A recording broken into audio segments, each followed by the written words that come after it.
All right, hey everybody, Charlie from We The Collective in trying to put together the next part of the pain management series.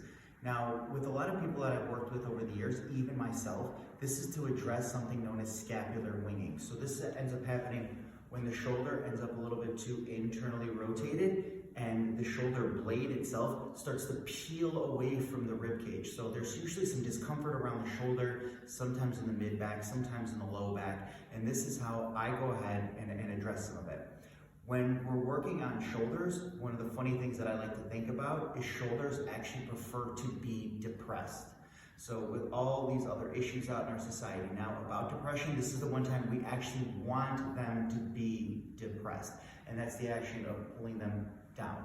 And then we want them to retract. So your shoulder blades would pull together, right? So you'll find yourself sitting up a little bit taller and you'll actually feel the shoulder blade pin up against the rib cage a little bit more. So this is how I work on it.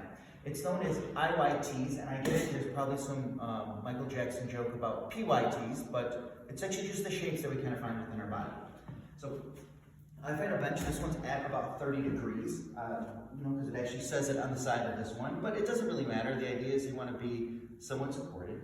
And then we go for I, which is to pick the arms up. And basically we find mountain pose, right? So my biceps come up by my ears. I have a slight external rotation through the shoulders. And this is a lot of activation of the rear delts. Then I can go ahead and find a Y. So it's very similar, but I want to put my arms out really, really far in comparison. And I can use a lot more of my mid-traps. And then I can go for T and kind of get my rear delts, my rhomboids, and my low traps all working together to feel my shoulder blades settle down and pin my shoulder blade against my back. Now, if you're having some of those other issues around your shoulders, I highly recommend testing these ones out. You don't even need weights to get started.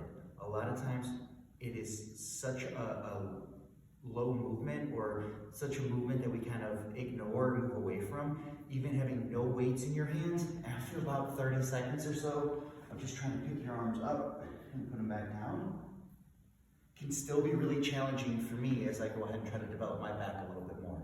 So maybe this is something that goes ahead and helps reset your posture, reset your shoulder a little bit, and we just learn one little step at a time. So good luck on the next one.